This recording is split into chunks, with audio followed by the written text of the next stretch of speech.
اشرح لي صدري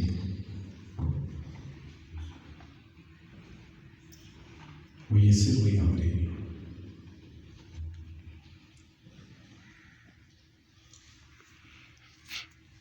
واحلل عقدة من لساني يفقهوا قولي.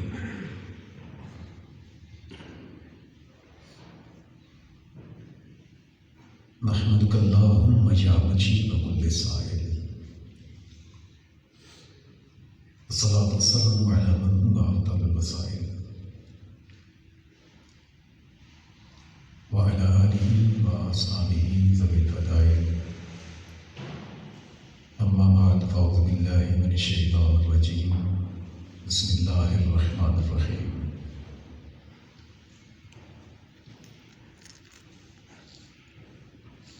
قال الله تبارك وتعالى في الكلام المجيد: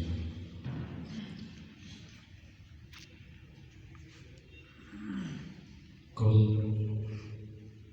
إنما أنا بشر مثلكم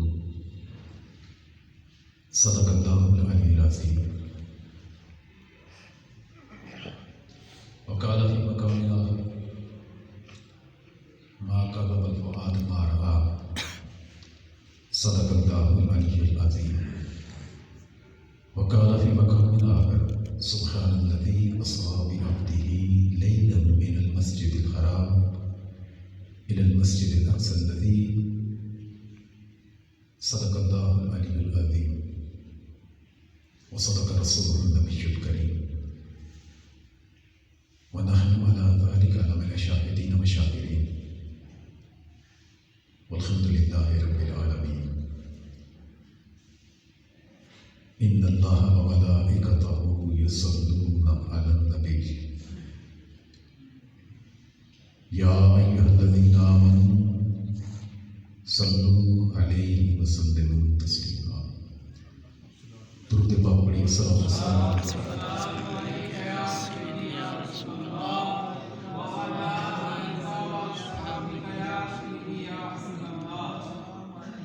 والسلام علیکم یا سیدی یا رسول اللہ وعلی آلک و اصحابک یا حبیب اللہ. مولاي صل وسلم دائما سرمدا على حبيبك خير الخلق كلهم منزه من شريك في محاسنه فجوهر الحسن فيه غير منقسم. يا رب بالمصطفى بلغ مقاصدنا واغفر لنا ما مضى واسع الكرم. اللہ جل جلالہ وعم نوالہ وعم ذکرہ وعتم برہانہ وجل شانہ کی حمد و ثنا اور سرور کائنات، مغفر موجودات، زینت بزم کائنات، قائد المرسلین، خاتم النبیین، احمد مجتبیٰ جناب محمد مصطفیٰ صلی اللہ علیہ وسلم کی بارگاہ اقدس میں ہدیہ درود و سلام پیش کرنے کے بعد اللہ کریم کی بارگاہ میں دعا ہے کہ ہم سب کو قرآن و سنت کی سمجھ عطا فرمائیں. سامعین محتشم، آج کے درس کا موضوع ہے معجزہ معراج اور سرکار دو عالم صلی اللہ علیہ وسلم کی بے مثال شان و عظمت. اللہ عز و جل نے آدم علیہ السلام سے لے کر سرکار دو عالم صلی اللہ علیہ وسلم تک مخلوق کی رشد و ہدایت کے لیے اپنے انبیاء کو مبعوث کیا، رسولوں کو مبعوث کیا. ہر نبی نے اللہ کے حکم کے مطابق اپنی اپنی امتوں تک اللہ کا پیغام پہنچایا اور انہیں کفر کے ظلمت کے جیسے نکال کر نور نگر میں پہنچانے کی کوشش کی. سرکار دو عالم صلی اللہ علیہ وسلم سے پہلے جتنے بھی انبیاء دنیا میں تشریف لائے، ہر نبی ایک خاص زمانے تک کے لیے تھا، ایک خاص علاقے کے لیے یا کسی قوم کے لیے یا قبیلے کے لیے. لیکن سرکار دو عالم صلی اللہ علیہ وسلم کو اللہ عز و جل نے زمین پر لوگوں کے سامنے عالم جسمانیت میں جب بھیجا تو اللہ عز و جل نے پوری کائنات کی طرف آپ کو اپنا رسول بنا کر بھیجا. اور نبی کو اللہ عز و جل نے مختلف معجزات عطا کیے. آدم علیہ السلام کو علم الاسماء عطا کیا. ہر شے کا علم حضرت آدم علیہ السلام کو سکھایا گیا.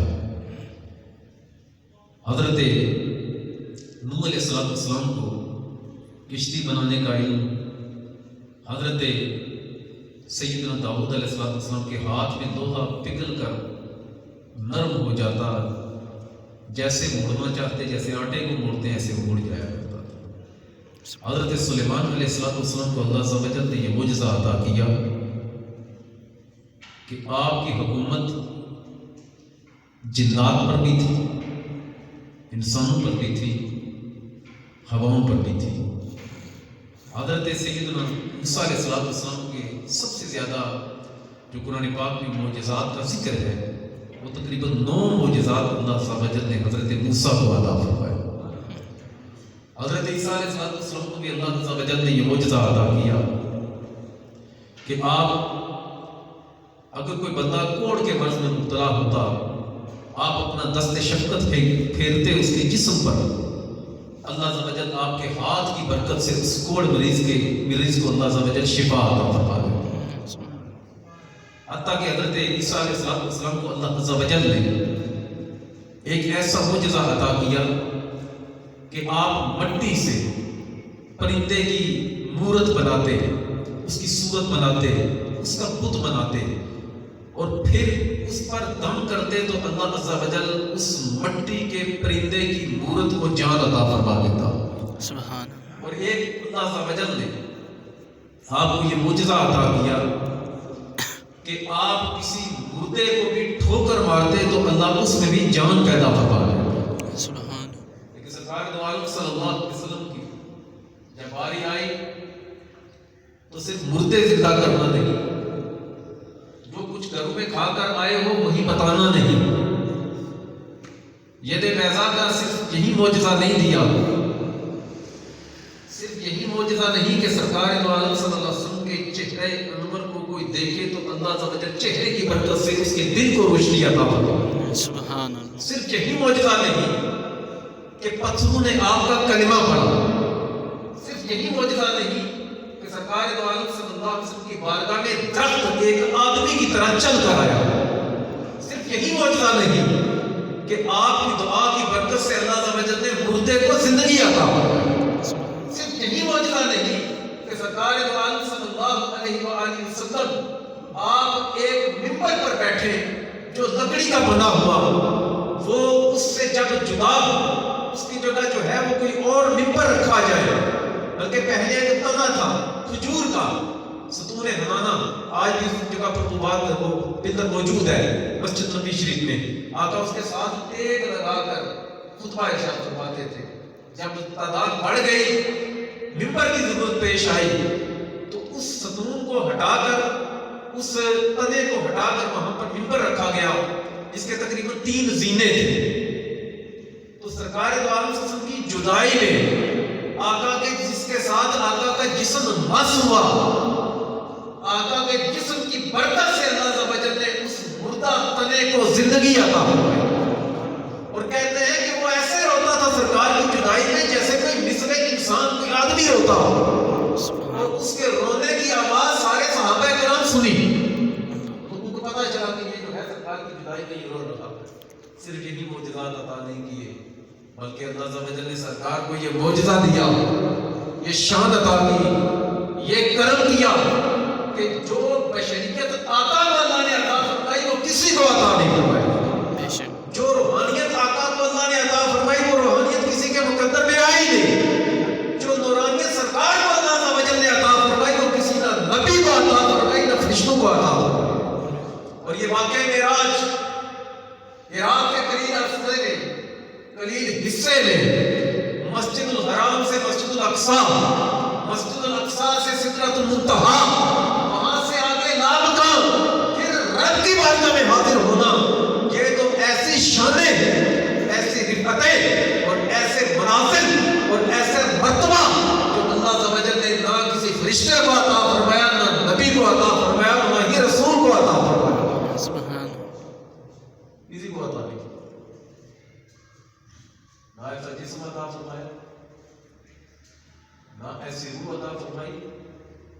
نہ ہی کسی کو ایسا نور عطا فرمایا جو سرکار کے نور کے مطابق موافق اس کے جو ہے وہ برابر بھی ہو سکے. یہ واقعہ معراج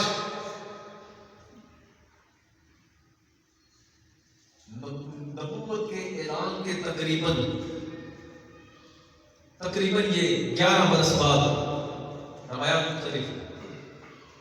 بعض کہتے ہیں کہ 11 برس بعد، بعض کہتے ہیں 2 برس بعد. یعنی نبوت کا اعلان کی بات سے وسلم نے آقا نبی تو پیدائشی ہے. ایسا نہیں ہے کہ 40 سال کی عمر میں نبوت عطا کی گئی. یہ عقیدہ ہمارا اہل سنت و جماعت کا نہیں ہے، بلکہ عقیدہ ہمارا وہی ہے جو آقا نے اپنی زبان سے ارشاد فرمایا. آقا نے فرمایا کہ نبی آدم بین الماء والطین، آدم پیدا بھی نہیں ہوئے تھے تو اللہ نے اس وقت بھی مجھے تاج نبوت عطا فرمایا ہوا. سبحان اللہ. میں اس وقت بھی نبی تھا، آدم پیدا بھی نہیں ہوئے تھے، ان کے جو ہے ان کا جسم کا کالا بھی نہیں بنا تھا. روح تو بعد کا معاملہ ہے. اللہ عز و جل نے مجھے جب کچھ نہیں تھا، اللہ عز و جل نے اس وقت بھی مجھے تاج نبوت عطا فرمایا ہوا. تو یہ واقعہ اعلان نبوت کے یکدم بعد نہیں ہوا. معراج کا معجزہ، معراج کا منظر، معراج کا مرتبہ، معراج کی شان، معراج کی عظمت اور آقا کے بے مثل ہونے کی سب سے بڑی دلیل کہ جو شان اس وقت جو معجزہ یہ ہے اللہ نے کسی مخلوق کو عطا فرمایا ہی نہیں. سرکار دو عالم صلی اللہ علیہ وسلم نے 40 برس کی عمر میں اعلان نبوت فرمایا. تو اللہ ایک اس کا بندہ، نیکی کرو گے تو جنت، بدی کرو گے تو دوزخ، کتوں کی پوجا نہ کرو، یہ شرک ہے. لوگوں نے جھٹلایا. سرکار دو عالم صلی اللہ علیہ وسلم نے معراج سے پہلے لوگوں کو عقیدہ بتایا کہ لوگوں اللہ اس طرح کا ہے، اللہ ایک ہے، نہ اس کا کوئی باپ، نہ اس کی کوئی اولاد، نہ اس کی کوئی بیوی، نہ وہ کسی سے پیدا ہوا، نہ اس سے کوئی پیدا ہوا، وہ بے پرواہ، وہ کسی کا محتاج نہیں. لوگوں ایک اللہ کو سجدہ کرو. 1 سال گزرا، 2 سال گزرے، 3 سال، 9 سال گزرے، 11 سال گزر گئے. اللہ تعالیٰ کے حبیب علیہ السلام لوگوں کو بتاتے رہے کہ لوگوں اللہ ہے، اور اللہ ہے بھی ایک، دو نہیں، اس کا کوئی شریک نہیں. سلطان اللہ شکین، سلطان الفقراء، سلطان بہو رحمۃ اللہ علیہ میرا اللہ شکین میں غالباً آپ ارشاد فرماتے ہیں لوگوں تمہیں عبادت کی لذت اس لیے نہیں آتی کہ تم نے اللہ کو دیکھا نہیں، تم نے اللہ کا مشاہدہ نہیں کیا، تم نے اللہ عز و جل کی ذات و تجلیات کا مشاہدہ نہیں کیا. لوگوں اگر چاہتے ہو کہ عبادت کی لذت تمہاری روح بھی محسوس کرے، تمہارا دل محسوس کرے، تو کیا کرو؟ رب عز و جل کے مشاہدے میں غرق ہو جاؤ. پھر آنکھیں بند کرو گے تو دل کی آنکھوں سے رب کا دیدار کر لو، کہ تمہارے دل کو سکون آئے گا سجدہ کرنے میں. تمہارے دل کو تسلی ہوگی کہ ہم نے جس کو ایک مانا ہے اس کو دیکھ کر سجدہ ہو گیا. 11 سال سرکار دو عالم صلی اللہ علیہ وسلم صحابہ کو بتاتے رہے کہ اللہ ایک، مشرکین کو دعوت دیتے رہے کہ اللہ ایک. پھر معراج کی رات اللہ عز و جل نے اپنا قرب خاص عطا فرمایا، اپنے قرب میں بلایا، اور رب عز و جل نے اپنا دیدار عطا کیا اور ارشاد فرمایا محبوب دیکھ لیا ہے، اب انہیں جا کر بتاؤ میں اللہ کو دیکھ کر کہہ رہا ہوں کہ اللہ اس طرح کا، میرا رب اس طرح کا. سبحان اللہ اسرا بعبدہ لیلا من المسجد الحرام الى المسجد الاقصى الذي باركنا حوله لنريه من آیاتنا. پاک ہے وہ ذات، سبحان اللہ دی. قرآن پاک میں یہ 15 پارے کی پہلی آیت سورہ اسراء. سبحان الذی اسریٰ بعبدہ، پاک ہے وہ ذات، سبحان ہے وہ ذات، الذی اسریٰ بعبدہ، جس نے اپنے بندے کو سیر کروائی، عبدہ اپنے بندے کو سیر کروائی، من المسجد الحرام، مسجد الحرام سے، الى المسجد الاقصی، مسجد الاقصی. کون سی مسجد اقصی؟ جس کے گردا گرد ہم نے اپنی برکتیں رکھی ہوئی ہیں. سبحان اللہ. کیوں سیر کروائی؟ لیکن اپنا آیاتنا، تاکہ ہم اپنے محبوب کو بڑی بڑی نشانیاں دکھائیں. سبحان اللہ عز و جل نے حضرت آدم علیہ السلام کے علم الاسماء وعلم آدم الاسماء کلها، اللہ عز و جل نے آدم علیہ السلام کو ہر شے کے ناموں کا علم عطا فرمایا. اللہ نے سبحان اللہ ہی نہیں کہا.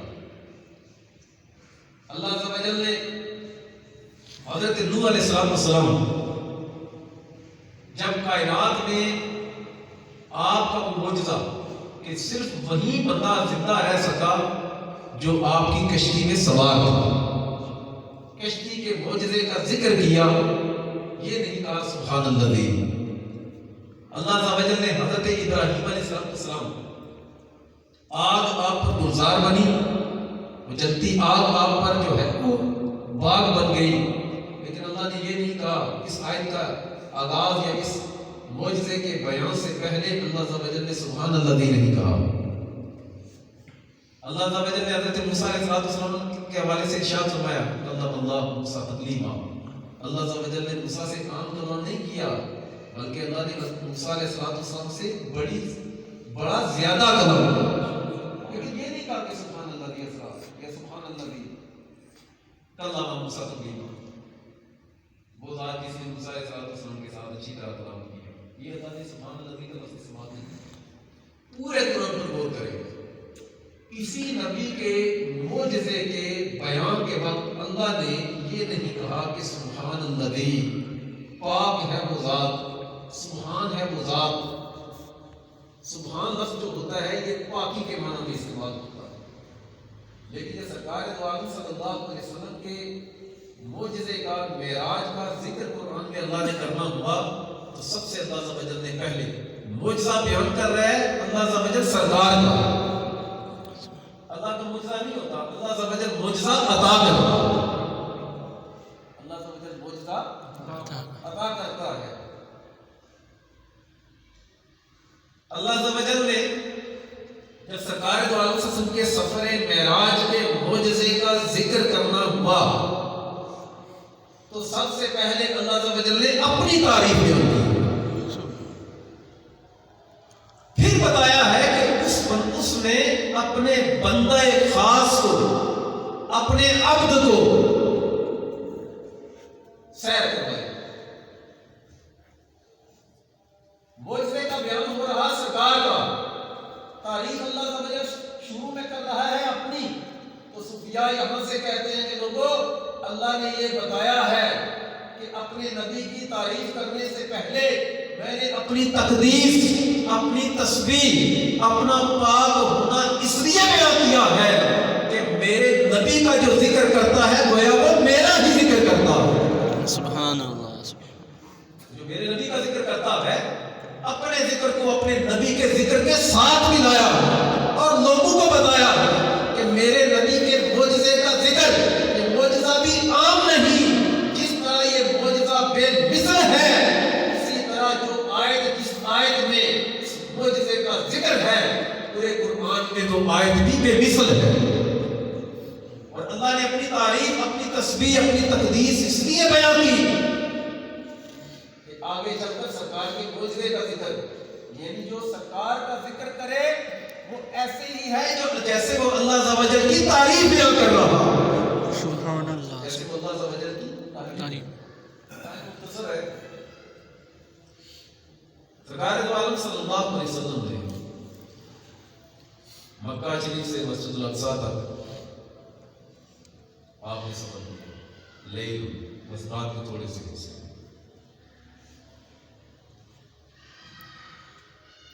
مسجد الاقصی میں تشریف لائے، یہاں پر تمام انبیاء کی روحیں اکٹھی تھی. اللہ نے فرمایا نا مسجد الاقصی کون؟ الذی بارکنا حولہ، کہ مسجد الاقصی ہو کہ جس کے گردا گرد ہم نے برکتیں رکھی ہوئی ہیں. یہاں ایک قول یہ بھی ملتا ہے کہ مسجد الاقصی کے گردا گرد تقریباً 70,000 انبیاء کے مزارات ہوئے ہوئے. سبحان اللہ. ہے اللہ عز و جل نے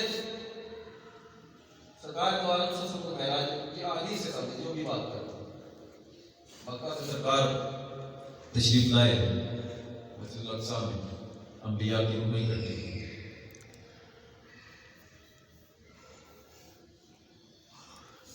انبیاء جو ہے انہوں نے صفیں بنائی. آقا کریم صلی اللہ علیہ وسلم کو امامت کے لیے آگے کیا گیا. آدم علیہ السلام سے لے کر حضرت عیسیٰ علیہ السلام تک سارے انبیاء وہاں پر موجود تھے. سارے موجود تھے. سب انبیاء نے آقا کریم صلی اللہ علیہ وسلم کے پیچھے نماز ادا. ہم سب بیٹھے ہیں تو آپ نے مجھے امامت کے لیے اس سے آگے کیا کہ اس لیے آگے کیا کہ آپ کے ذہن میں یہ ہے کہ ویسے میں آپ ان کے حوالے سے مثال دے کر سمجھانے کی کوشش کر رہا ہوں. کوئی بندہ کسی کو امامت کے لیے آگے کرتا ہے تو وہ اس بات کا اقرار کرتا ہے کہ جس کو میں آگے کر رہا ہوں یہ علم میں مجھ سے افضل ہے. یہ علم میں مجھ سے اس کو اللہ نے مجھ سے زیادہ علم عطا فرمایا. دوسری بات جب کوئی بندہ کسی کو امامت کے لیے آگے کرتا ہے تو گویا وہ اس بات کا اقرار کرتا ہے کہ یہ بندہ جس کو میں آگے کر رہا ہوں یہ مجھ سے زیادہ متقی پرہیزگار ہے. پھر بندہ جب کسی کو امامت کے لیے آگے کرتا ہے تو اس کا ذہن یہ ہوتا ہے کہ جس کو میں آگے کر رہا ہوں اللہ عز و جل نے اس کو مجھ سے بڑا مرتبہ عطا فرمایا. میں مختصر عرض کروں جو بندہ کسی کو آگے کرتا ہے امامت کے لیے اس کا مقصد کرنے کا آگے یہ ہوتا ہے کہ فلاں تم میرا امام بن کیوں کہ اللہ عز و جل نے تجھے ہم سب پر فضیلت عطا فرمائی. سب انبیاء نے جن میں حضرت آدم، حضرت نوح، حضرت ادریس، حضرت شیس، حضرت ابراہیم علیہ السلام، حضرت اسماعیل علیہ السلام، تمام کے تمام انبیاء نے آپ کو اپنا ایمان تسلیم کر کے آپ کے پیچھے نماز ادا کر کے پوری کائنات کو پیغام دیا اے محمد یا رسول اللہ اللہ عز و جل نے ہم سب پر آپ کو مقام و فضیلت عطا فرمائی. یا رسول اللہ حق جلال یا علی یا غوث آسمانوں پر تشریف لے کر کے وہاں سے مسجد الاقصیٰ سے آسمان پر تشریف لے کے اس آسمان پر جاتے دروازہ پر حضرت جبریل علیہ السلام رہتے. پوچھا جاتا کون؟ جبریل. ساتھ کو محمد آئے ہیں یا بلائیں گے؟ ان کو بلایا گیا دروازہ پر. آگے چل کر دروازہ اللہ بھی اگلے آسمان کی پھر دستک ہوتی. ساتھ کو نے کی محمد دروازہ کرتے کرتے ساتوں آسمان تک. یعنی جس آسمان کے پاس حضرت جبریل پہنچتے تو حالانکہ اس سے پہلے بھی حضرت جبریل علیہ السلام مختلف انبیاء کے پاس حاضر ہوتے رہے. حضرت آدم علیہ السلام کی بارگاہ میں حضرت جبریل علیہ السلام 12 مرتبہ حاضر ہوئے. کتنی مرتبہ؟ حضرت ادریس علیہ السلام کی بارگاہ میں حضرت جبریل 4 مرتبہ حاضر ہوئے. کتنی مرتبہ؟ 4. حضرت ابراہیم علیہ السلام کی بارگاہ میں حضرت جبریل 42 مرتبہ حاضر ہوئے. کتنی مرتبہ؟ 42. اس مرتبہ آپ کہاں جانا تھا؟ پھر حضرت عیسیٰ علیہ السلام کی بارگاہ میں حضرت جبریل 10 مرتبہ حاضر ہوئے. حضرت نوح علیہ السلام کی بارگاہ میں حضرت جبریل 50 مرتبہ حاضر ہوئے. اور حضرت موسیٰ علیہ السلام کی بارگاہ میں حضرت جبریل تقریباً 400 مرتبہ حاضر ہوئے. لیکن سرکار کی بارگاہ کی لذت، آقا کے چہرے کا دیدار، آقا کریم صلی اللہ علیہ وسلم کا قرب، آقا کریم صلی اللہ علیہ وسلم کی بارگاہ میں بیٹھنے کا لطف، آقا کریم صلی اللہ علیہ وسلم کے چہرے کو دیکھنے کا شوق حضرت جبریل کو اتنا تھا کہ آپ 1 مرتبہ نہیں، 1000 مرتبہ نہیں، 10,000 مرتبہ نہیں، 24,000 مرتبہ سرکار کے قدموں میں حاضر ہوئے. سبحان اللہ. آپ آنا جانا تھا. لیکن جو آسمان کا خاص دروازہ تھا محمد کے ذریعے قربان کرے۔ سبحان اللہ آقا نشین رہے سدرۃ المنتہا کے قریب پہنچے تو آپ نے بھی پڑھا ہوگا، سنا بھی ہوگا نماز سن کے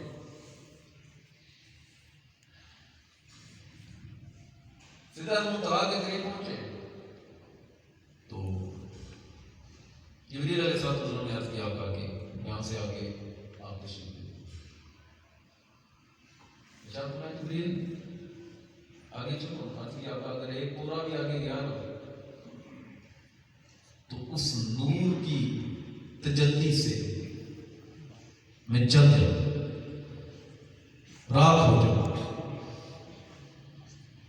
پھر آقا کریم صلی اللہ علیہ وسلم نے اس وقت ارشاد فرمایا جبریل اللہ کا من حاجت کوئی حاجت ہے جو رب کی بارگاہ میں عرض کر دوں؟ حضرت جبریل علیہ السلام نے عرض کیا آقا اللہ کی بارگاہ میں جا کر عرض کیجئے گا کہ تم صراط پر سے جب آپ کی امت گزرے نا مجھے اللہ اجازت دے کہ میں پر بچھاؤں اور آپ کی امت آرام سے گزر جائے۔ کیا کرے گا؟ یہ لوگ کہتے ہیں نا قرآن پاک میں انما انا بشر مثلکم، یہ دیکھیں قرآن میں اللہ تعالیٰ نے ارشاد فرمایا کہ محبوب کہہ دیجئے، کل کہہ دیجئے کہ میں تو تمہاری طرح کا ایک بشر ہوں، صرف مجھ پر وحی نازل ہوتی ہے۔ عقل کے اندھے کو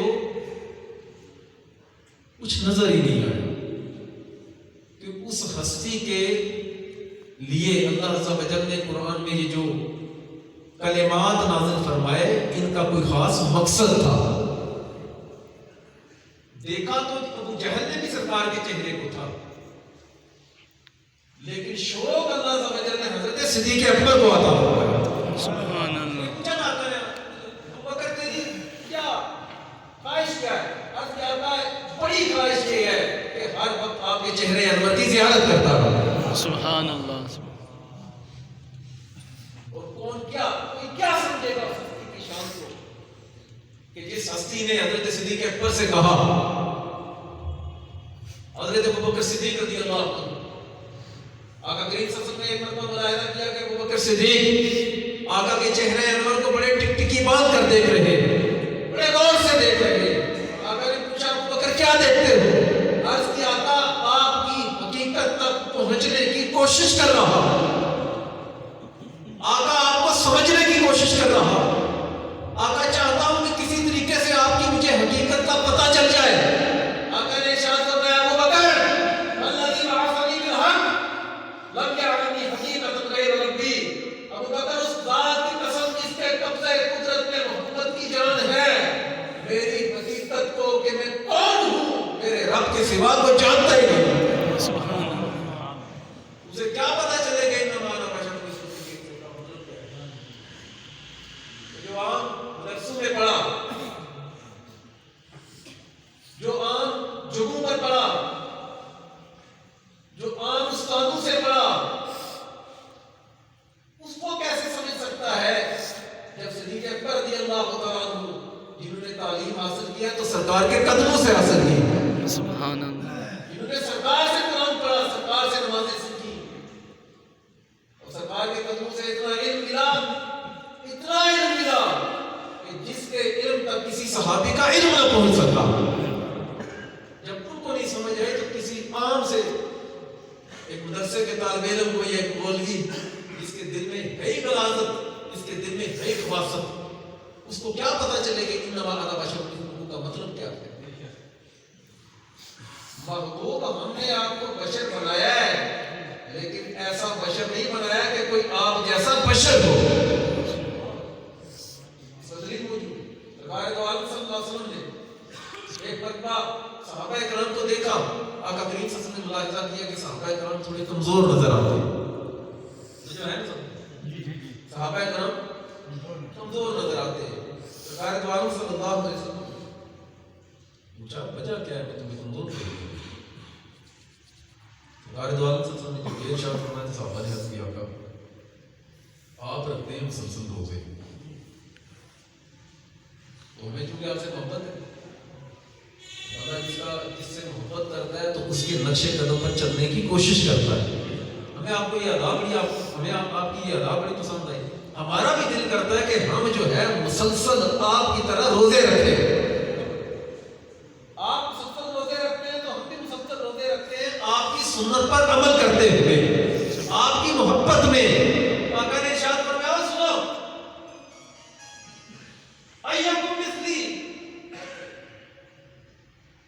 تم میں سے میری طرح کا کون ہے؟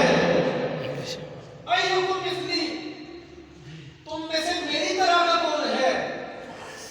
میں رات اپنے رب کے پاس گزارتا ہوں, وہ مجھے کھلاتا بھی ہے, مجھے پلاتا بھی ہے. سبحان اللہ. یعنی تم میں سے ایکم مثلی, تم میں سے کوئی بھی میری طرح کا نہیں ہے. تم سوتے ہو زمین کے بستروں پر اور میں ملتا ہوں لامقام اپنے رب کے ساتھ.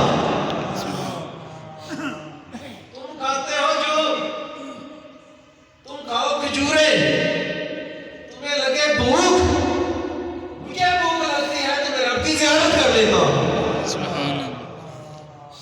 تمہیں پیاس لگے تو پانی پیو, زمزم شریف پیو, مجھے بھی لگتی ہے, لیکن تمہاری پیاس میں اور میری پیاس میں فرق, مٹنے مٹانے میں فرق, کہ تمہاری پیاس زمزم سے مٹ جاتی ہے, میری پیاس اگر سیراب ہوتی ہے تو رب کے دیدار سے سیراب ہوتی ہے. سبحان اللہ. بھائیوں کو مثال کیا بولتے ہے. حضرت جبریل نے وہاں پر عرض کیا کہ آقا اس سے آگے گا تو پر جلا دیے جائیں. تو یہاں پر حضرت جبریل علیہ السلام نے اپنے عقیدے کا ذکر کیا. وہ عقیدہ کیا تھا؟ آقا نہ آپ میرے جیسے ہیں اور نہ میں آپ جیسا. یہ آئیو میں تمہاری طرح کا ایک عام بندہ ہوں. یہ ترجمہ غلط کرنے والوں نے اس طرح کا ترجمہ کیا. حضرت جبریل جو نوریوں کے سردار روزانہ جنت کی نہر میں غوطہ لگاتے ہیں, جب وہاں سے نکلتے ہیں پر چڑھتے ہیں, اس پروں سے جو پانی کے قطرے ٹپکتے ہیں, اللہ عز و جل ان قطروں سے روزانہ ایک نوری فرشتہ پیدا ہوتا ہے. ہر قطرے کے بدلے ایک نوری فرشتہ پیدا ہوتا ہے. پھر قیامت تک اللہ کی تقدیس میں, اللہ کی تصویر میں, اللہ کی تکبیر میں لگا ہی رہتا ہے. نوریوں کے سردار وہاں پر کھڑے ہو کر کہہ رہے ہیں آقا میں آگے نہیں جا سکتا. اگر تو وہ سرکار کو سمجھتے نا اپنی طرح کا, تو پھر وہ یہ بات نہ کہتے. انہوں نے یہ نہیں کہا کہ آپ آگے نہ جائیے کیونکہ میں نہیں جا سکتا, بلکہ یہ عرض کیا آقا میں نہیں جا سکتا. آپ جا سکتے ہیں, کیوں کہ آپ کا نور میرے نور سے علیحدہ ہے. جو نور اللہ نے آپ کو عطا کیا ہے وہ نور اور ہے, اور جو نور اللہ نے مجھے دیا ہے یہ نور کوئی اور ہے.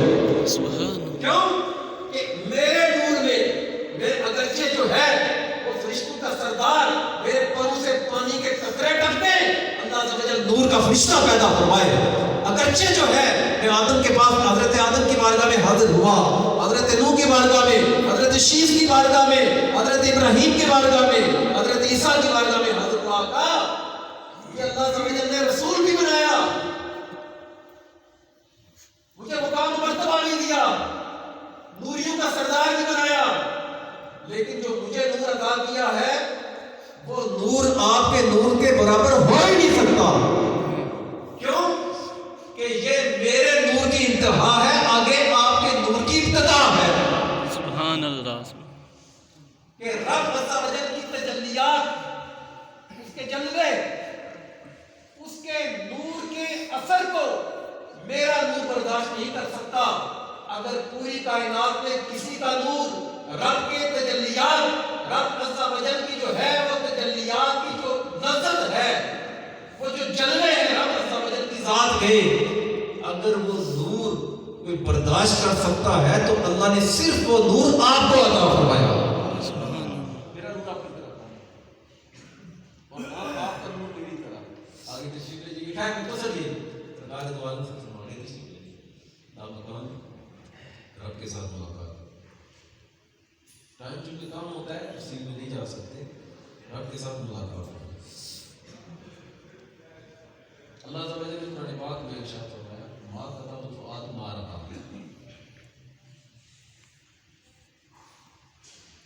دل نے اس کی تصدیق کی, آنکھ نے جو دیکھا.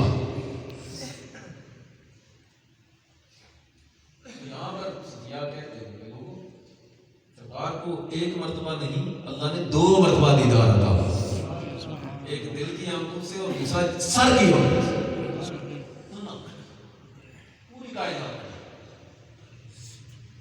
پوری کائنات میں اللہ عز و جل نے سر کی آنکھوں سے اگر کسی ہستی کو اپنا دیدار عطا کیا ہے تو وہ میرے اور آپ کے آقا کریم صلی اللہ علیہ وسلم ہے۔ سبحان اللہ۔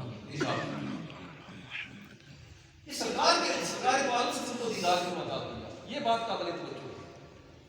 میں یہاں پہ کئی مرتبہ ایک حدیث مبارکہ بیان کر چکا ہوں۔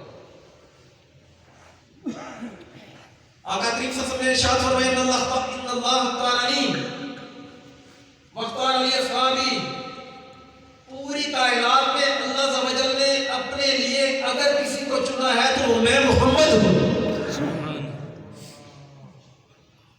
اور واختار علی اصحابی، اور پوری کائنات میں انبیاء کے بعد میری خدمت کے لیے، میری زیارت کے لیے، صحابی بننے کے لیے اگر کسی کو چنا ہے، کسی کے جسم پسند آیا ہے، کسی کی آنکھیں پسند آئی ہے، تو اللہ عز و جل نے اس مقصد کے لیے میرے صحابہ کو چنا ہے۔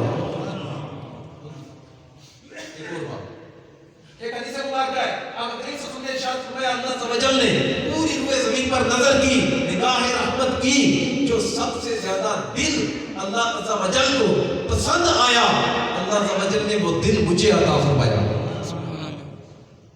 اور پوری روئے زمین پر انبیاء کے بعد اللہ عز و جل نے نگاہ رحمت کی، اللہ عز و جل کو جو سب سے زیادہ دل پسند آئے، اللہ نے وہ دل میرے صحابہ کو عطا فرمایا۔ سبحان اللہ۔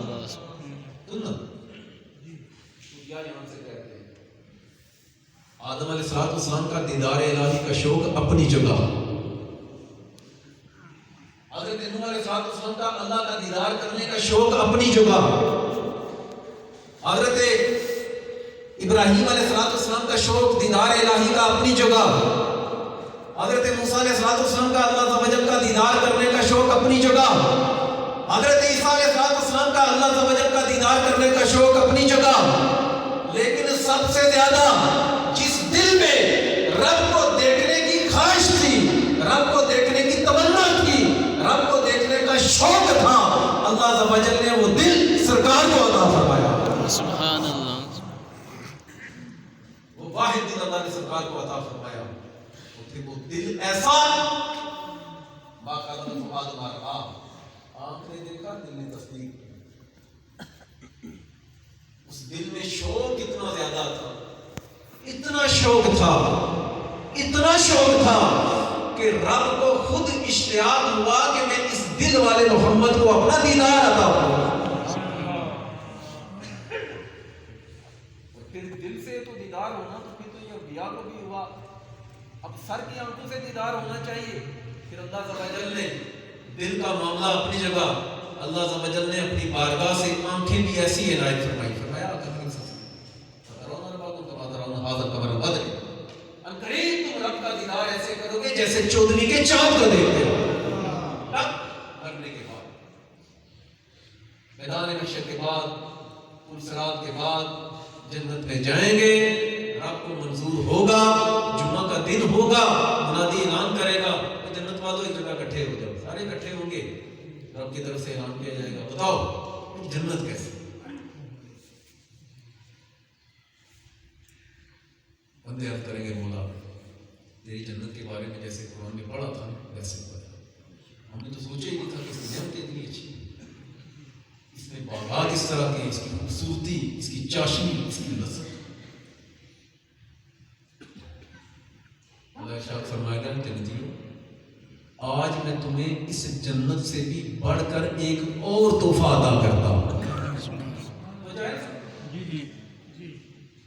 جنت میں چلا آنے بہت بڑی بات تھی، لیکن اللہ تعالیٰ سارے جنتیوں کو کہے گا اے جنتیوں، آج میں تمہیں اس سے بڑھ کر ایک اور تحفہ دیتا ہوں۔ بولا کیا؟ اس سے بڑھ کر کیا ہو سکتا ہے؟ آقا نے ارشاد فرمایا کہ تمام پردے ہٹا دیے جائیں گے اور ہر جنتی کو اللہ عز و جل بغیر پردے کے اپنا دیدار عطا فرمائے گا۔ سبحان اللہ۔ ہے اور آپ اللہ عز و جل سرکار کے قدموں کا صدقہ جنت میں جائیں گے، پوری کائنات میں سے انبیاء بھی جائیں گے، جنت میں اللہ عز و جل دیدار عطا کرے گا، وہ آنکھیں عطا کرے گا کہ جو رب عز و جل کا دیدار کر سکے۔